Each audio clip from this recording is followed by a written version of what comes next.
नमस्कार,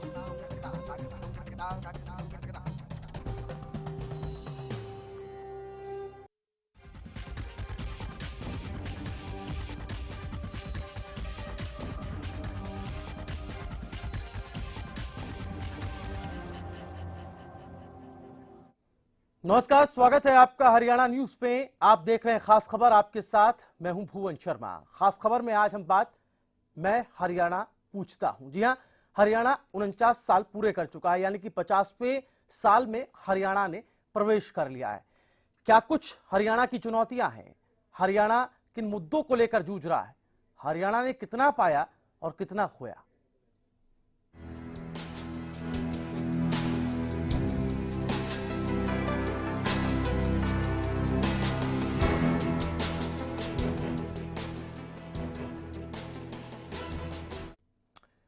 तो 50 साल का हो चुका हरियाणा के मुद्दे क्या हैं? हरियाणा की चुनौतियां क्या हैं? सुनिए हरियाणा की ही जुबानी। पहचान के पन्नों पर अस्तित्व मेरा स्वर्ण है। गजीदों की धूल में माटी माटी मेरा कर्ण है। आज भी मुझ हरियाणा में मेरा एक छोटा सा घर है। सोबते रंग बदले, सियासतें जंग बदली, 49 वर्षों में बदलकर भी नहीं बदला तो मैं हरियाणा। उत्सव के हर चूल्हे पर कामयाबी के कोस बदले, इमारतों के रंग बदले, राजनीति के ढंग बदले, नहीं बदला तो मैं हरियाणा। हर जिले की चाल बदली, हर गली की ढाल बदली, नक्शे की सूरत में आज भी नहीं बदला तो मैं हरियाणा। वो साल भी था, ये साल भी साल ही है। बस वक्त बदला पर नहीं बदला मैं हरियाणा।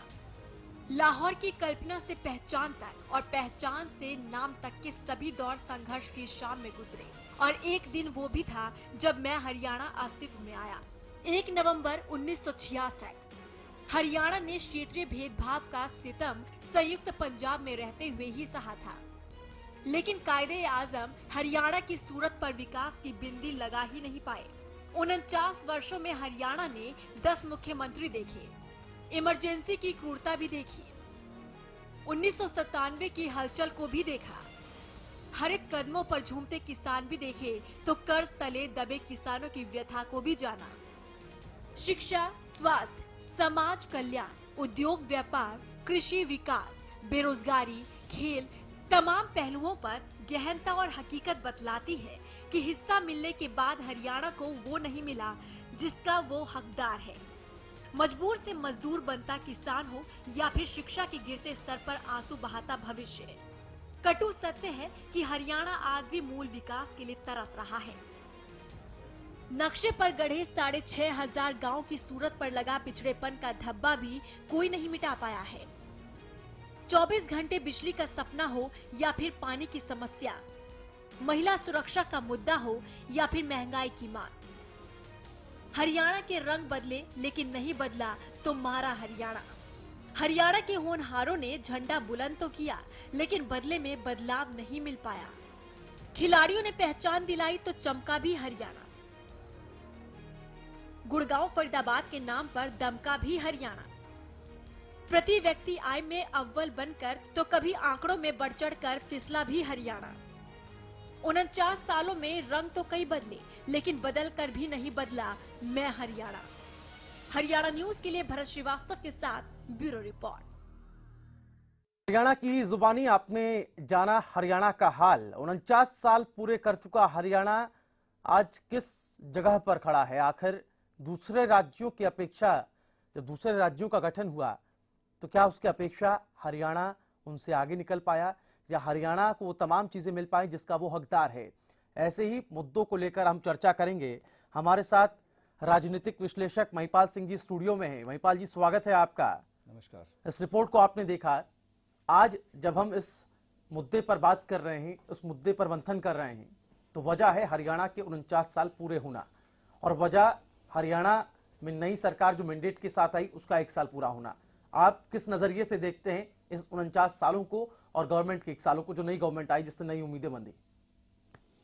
देखिए, आपने बहुत वाजिब सवाल उठाए हैं कि हम 1 साल को भी किस नज़रिए से देखते हैं, 49 साल को भी किस नज़रिए से देखते हैं जी। अभी मैं रिपोर्ट देख रहा था कि हरियाणा को बहुत कुछ हो जाना चाहिए था, बहुत कुछ आगे बढ़ जाना चाहिए था, उतना नहीं बढ़ पाया। लेकिन यहाँ मैं दो बातें कहना चाहूँगा। जी पहली बात तो ये है कि जिस समय हरियाणा का गठन हुआ 1 नवंबर 1966 को, जी। उससे पहले एक ऐसी धारणा थी, क्योंकि ये प्रदेश पंजाब प्रदेश का वो हिस्सा था जिसे बहुत बैकवर्ड हिस्सा कहा जाया करता।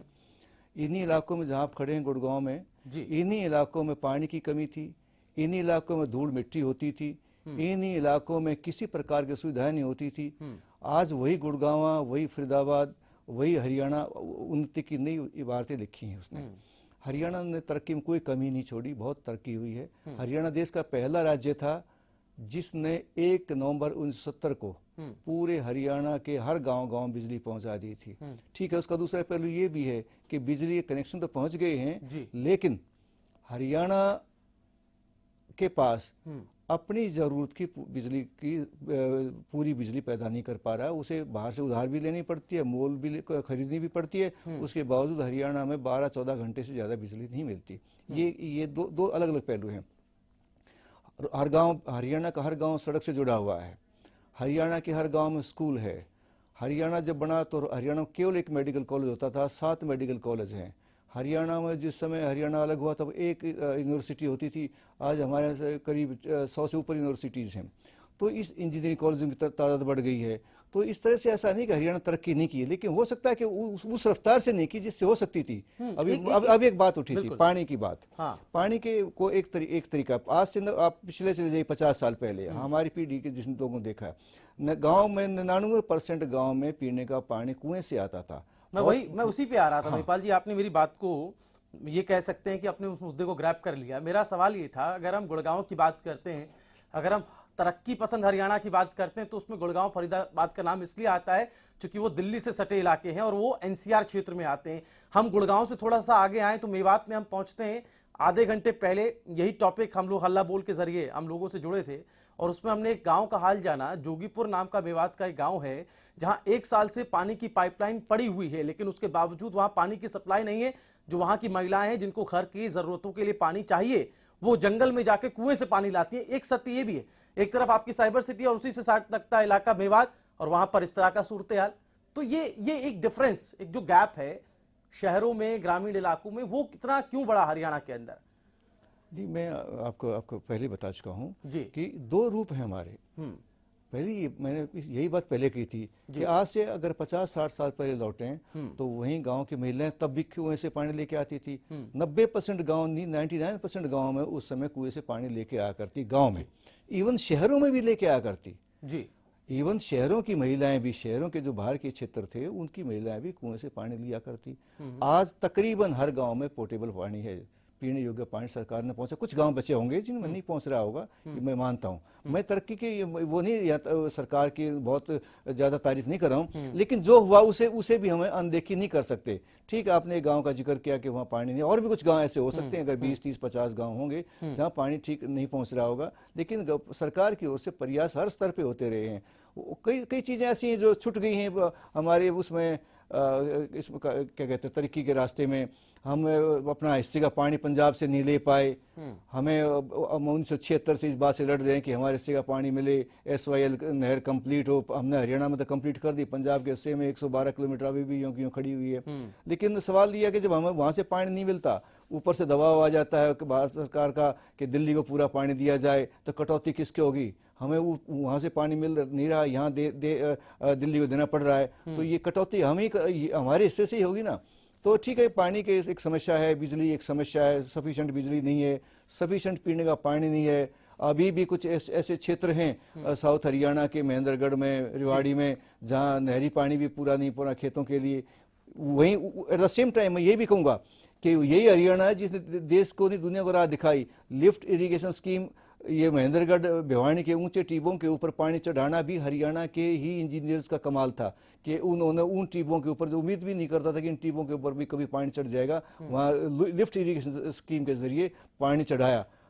थोड़े पानी को भी हम मैक्सिमम टप का एक प्रणाली है, उसके जरिए ज़्यादा से ज़्यादा खेतों में पहुँचे। उसका फल क्या निकला कि जिस हरियाणा में, जब हरियाणा अलग हुआ तो 26 लाख टन टोटल हमारे फूड ग्रेन्स पैदा होते थे, आज 1.25 करोड़ टन फूड ग्रेन्स पैदा हो रहे हैं, ये ठीक है। उसमें साइंटिफिक जो हमारे एग्रीकल्चर साइंटिस्ट का भी योगदान है, किसान मेहनती किसानों का भी योगदान है, सरकार की नीतियों का भी योगदान है, और इरिगेशन का हम एक एक बूंद पानी का जो हम सदुपयोग करें उसका भी योगदान हमें है। ये नहीं भूलना चाहिए महिपाल जी, मैं सही बात है, हम लोग को दोनों नजरिए से देखना होगा। हम किसी एक मुद्दे को लेकर, किसी एक नजरिए को लेकर बहस नहीं कर सकते हैं। हमें अच्छे पहलुओं पर भी ध्यान देना होगा, हमें जो नकारात्मक पहलू है उन पर भी चर्चा करनी होगी। लेकिन एक सवाल जो महिपाल जी उठाया जाएगा वो सवाल ये है कि जब चुनाव होते हैं, जब चुनाव का मौसम होता है, मैनिफेस्टो में वायदे तमाम होते हैं और उनमें से कुछ वायदे ऐसे हैं जिनकी हर 5 साल में मैनिफेस्टो में पुनरावृत्ति होती है। वजह क्या है कि हम 5 साल में उन मुद्दों को ओवरकम नहीं कर पाते, उन मुद्दों को पूरा नहीं कर पाते। वजह क्या रहती है? 5 साल क्या कम समय अवधि है एक किसी भी राजनीतिक दल को सत्ता में आने के बाद उन वादों को पूरा करने के लिए, या फिर जो हम कहते हैं इच्छा शक्ति की कमी, वो बार बार हर राजनीतिक दल में, चाहे वो सत्ता में रहे या विपक्ष में रहे, उसमें देखी जाती है? बिल्कुल ठीक कहा आपने। 5 साल के खैर एक इतिहास के अगर पन्नों में हम जाए तो 5 साल कोई बहुत बड़ा दौर नहीं होता जी, लेकिन करने वाले के लिए 5 साल भी बहुत होते हैं। आप शेरशाह सूरी कार्यकाल निकालिए, उस आदमी ने कलकत्ता से पेशावर तक सड़क बनवा दी थी। बिल्कुल। और सब तरह की आज की जो रेवेन्यू सिस्टम है, सारा रेवेन्यू सिस्टम उस समय का देन है। ये इस बात पे डिपेंड करता है कि आपकी इच्छा शक्ति कैसी है, आप करना क्या चाहते हैं। आप जैसे आपने ये कहा कि वो वायदे पूरे नहीं करते। अभी मैं एक मंत्री का नाम तो चैनल पर लेना ठीक नहीं, एक मंत्री हरियाणा के बहुत वरिष्ठ मंत्री ने कहा था, आज जो सरकार है इसके एक वरिष्ठ मंत्री ने ये कहा था कि चुनाव घोषणा पत्र के ऊपर कि ब्याह के गीत सारे सच्चे नहीं होते। अर्थात ब्याह में जो कुछ कहा जाता है उसमें सच्चाई नहीं होती। घोषणा पत्र को उसने ब्याह के गीतों से उसने तुलना की थी। तो मेरा मतलब ये है कि घोषणा पत्र आते हैं, घोषणा पत्र जाते हैं, ठीक है, उसमें कुछ वायदे जो हल्के तौर पे होते हैं पूरे हो जाते हैं, कुछ नहीं पूरे होते। लेकिन सबसे बड़ी बात यह कि जब नेतृत्व में इच्छा शक्ति कमी होती है तब ऐसा ही होता है कि ब्याह के गीत बना दिए जाते हैं। वरना हमारे यहीं ऐसे ऐसे मुख्यमंत्री भी हुए जिन्होंने अपने घोषणा पत्रों को बहुत गंभीरता से लिया और उन पे काम भी किया। लीडरशिप भी हरियाणा को मिली है। हाँ। और हरियाणा इसी वजह से आज कुछ अच्छे कदमों के साथ, अच्छे फैसलों के साथ दुनिया में अपना दम भरता है। उसमें से खेल अपने आप में एक महत्वपूर्ण पहलू है, लेकिन ऐसे तमाम नकारात्मक पहलू हैं, उन पर भी चर्चा करेंगे। एक छोटा सा ब्रेक हम ले रहे हैं, जल्द होंगे यहाँ से।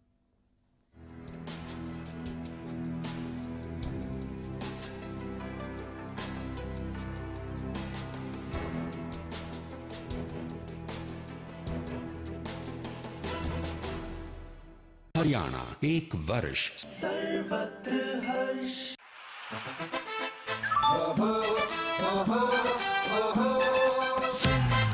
सारी गलियां और मोहल्ला गांव गांव चमकाना है। देखो पहले से कितना सुंदर दिखता अब हरियाणा है। हमें स्वच्छता को अपना के आदत इसे बनाना है। सरकार का है विजन, सफाई घर घर में पहुंचाना है।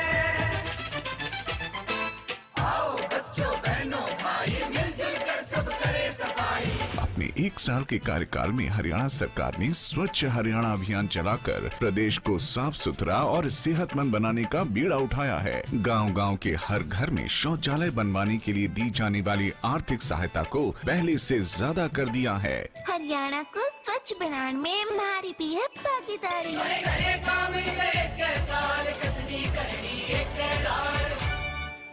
सरकारी नौकरी मिलती नहीं या आप लेते नहीं।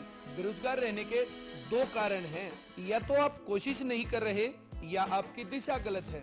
सरकारी नौकरी कैसे पाई जा सकती है, देखिए हमारा खास कार्यक्रम कैसे पाएं सरकारी नौकरी, हर रोज दोपहर 2:30 बजे।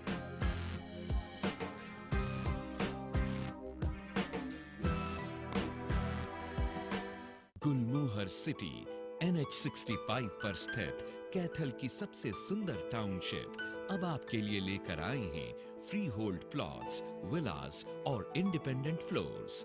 गुलमोहर सिटी बाउंड्री वॉल्स और एक्सक्लूसिव गेटेड सिक्योरिटी से सुसज्जित, जिसमें है sports club, club house, lush green park और भी बहुत कुछ। तो बेहतर लाइफस्टाइल के लिए Gulmohar city, the city of joy in Kaithal. क्या आपका पशु बार बार फूल दिखाता है और बार बार फिर रहा है? इसका मतलब है कि उसका गर्भाशय कमजोर है। इसके लिए अपने पशु को दें गोधन आयुर्वेदिक औषधि, जिसमें है अबरक, लौह व वंग भस्म, जो दे आपके पशु के गर्भाशय को ताकत, जिससे पशु में फूल या पाछा दिखाने की समस्या दूर होती है और पशु स्वस्थ बच्चे को जन्म देता है। गोधन का पूरा कोर्स, एक विश्वसनीय औषधि। हरियाणा 1 वर्ष। अरे बिल्कुल नहीं पढ़ता लिखता तेरा लाडला राजू। नालायक से कहा था मिस्त्री से कह के मोटर ठीक करा दे, करा दी। राजू बहुत होशियार हो गया, मोटर खुद ही ठीक कर दी। अरे क्यों रोक दी? अरे मास्टर जी खड़े हैं, लगता है बाइक खराब हो गई होगी। राजू मोटरसाइकिल खराब हो गई। मैं देखूं मास्टर जी? हाँ देख देख, तू ही देख। बचपन से ही पढ़ाई लिखाई नहीं करता, क्या बनेगा इसके भविष्य का? भविष्य?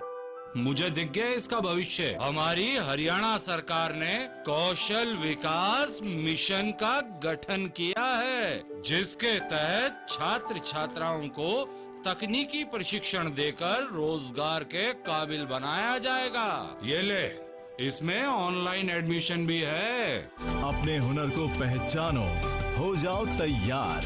हरियाणा में अब हर युवा को मिलेगा रोजगार। बड़े बड़े काम बड़े साल कतनी करनी एक डाल।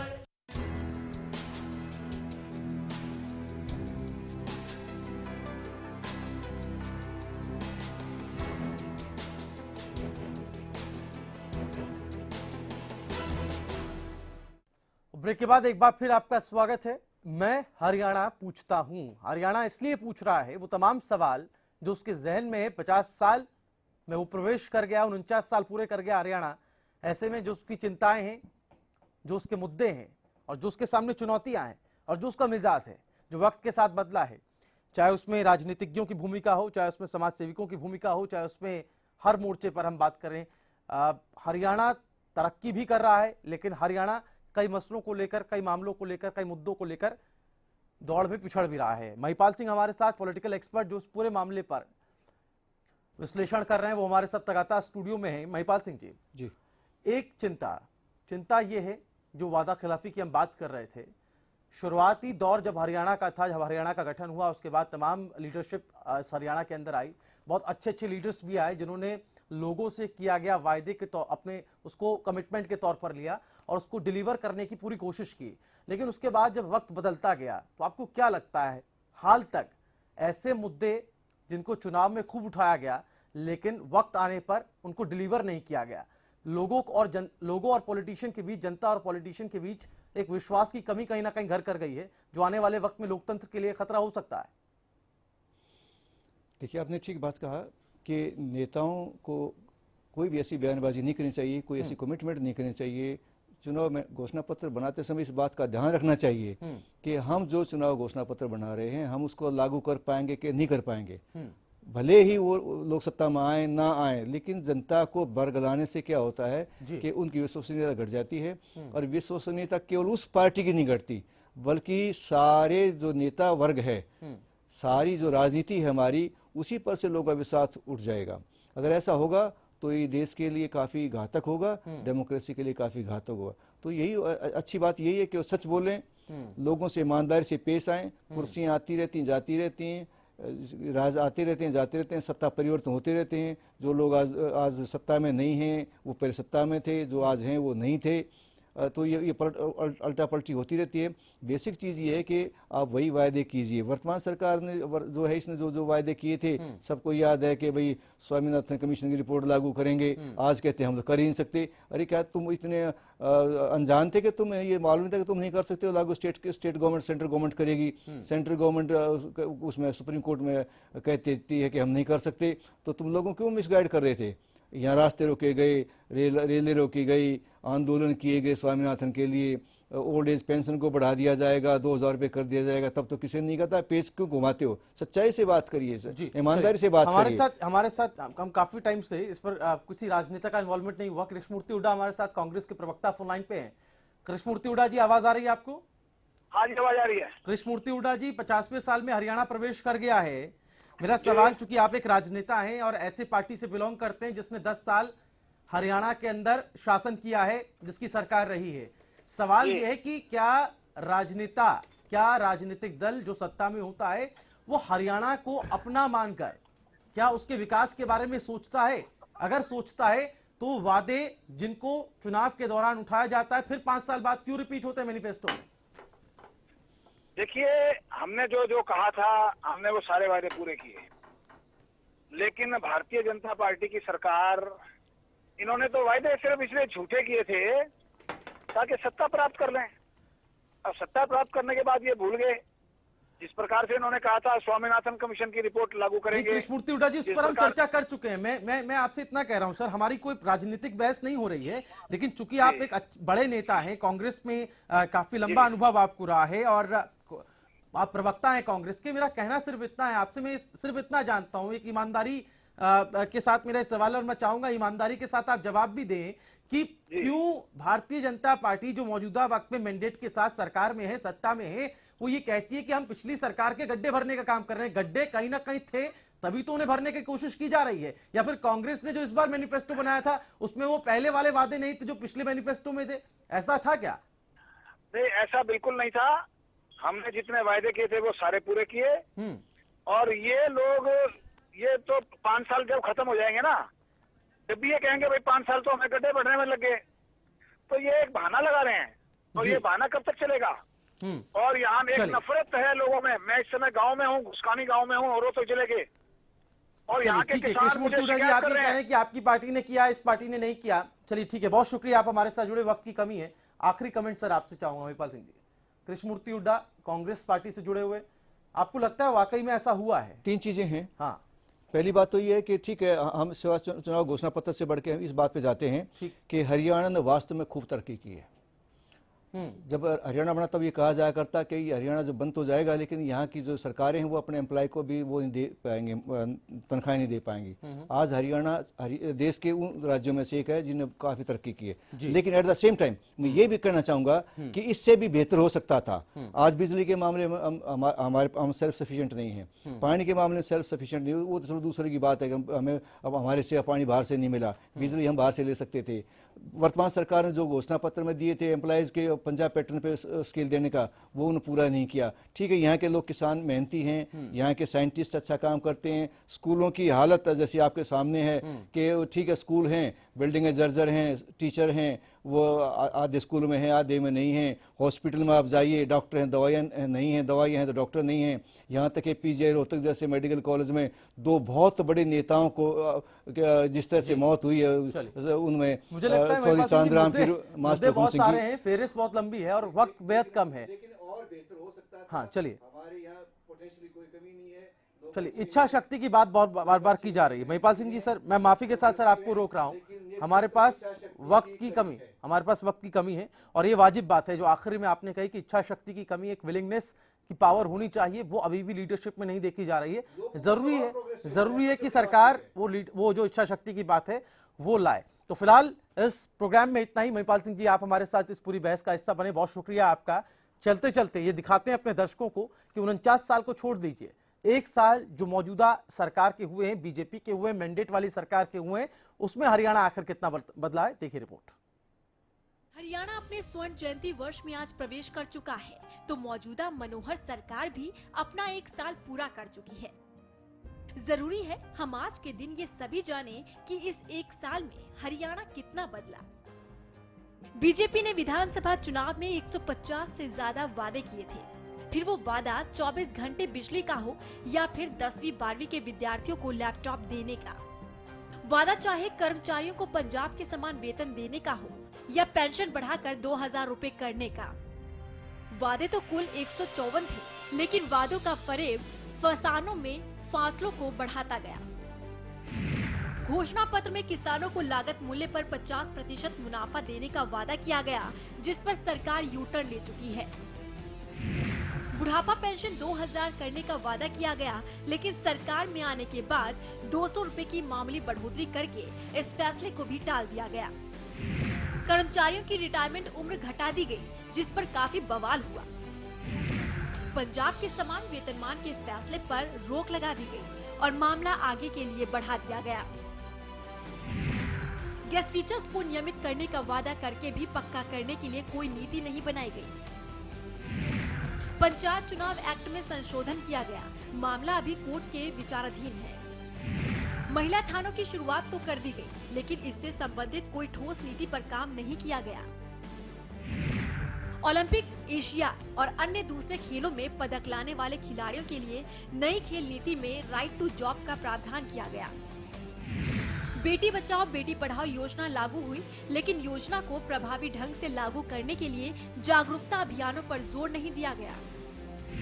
सीएम विंडो ऑनलाइन पोर्टल योजना भी उम्मीदों पर खरी नहीं उतरी। डेंगू और मलेरिया से लड़ने में हरियाणा के सरकारी अस्पताल बेबस नजर आए। आर्थिक स्थिति में कोई बड़ा बदलाव नहीं आया। राज्य पर पहले से कर्ज का बोझ और बढ़ गया। स्मार्ट सिटी योजना के तहत करनाल और फरीदाबाद का चयन हुआ, जिसको लेकर क्षेत्रवाद के भी आरोप लगे। एक साल में केवल 4 नए 4 लेन को ही मंजूरी मिल पाई। स्वास्थ्य कार्ड जारी करने के वादे पर भी कलम नहीं चल पाई। एम्स की तर्ज पर हरियाणा में 2 मेडिकल संस्थान खोलने के वादे पर भी कोई ठोस कदम नहीं उठाया गया। 10वीं और 12वीं पास विद्यार्थियों को लैपटॉप देने की योजना भी अभी ठंडे बस्ते में है। निजी स्कूलों को स्थायी मान्यता प्रदान करने का वादा भी अधूरा है। आज भी 1500 से अधिक स्कूल अस्थायी मान्यता पर चल रहे हैं। हर जिले में VLDA डिप्लोमा कोर्स शुरू करने का वादा किया गया था, लेकिन अभी तक ऐसा कोई फैसला नहीं लिया गया। नए उद्योग लगाने के लिए सिंगल विंडो सिस्टम का प्रावधान किया गया, यानी कि सरकार की उपलब्धियां जितनी रही, उनमें से ज्यादा या तो सवालों के कटघरे में है या आधी अधूरी है। साथ ही ढांचागत विकास को मजबूती देने के मामले में भी सरकार के फैसले ठोस नजर नहीं आते। जरूरी है घोषणा पत्र में किए गए उन 154 वादों को अमल में लाने की, क्योंकि हरियाणा तभी बदलेगा जब सरकारों की नीति और नीयत बदलेगी। हरियाणा न्यूज के लिए भरत श्रीवास्तव के साथ ब्यूरो रिपोर्ट।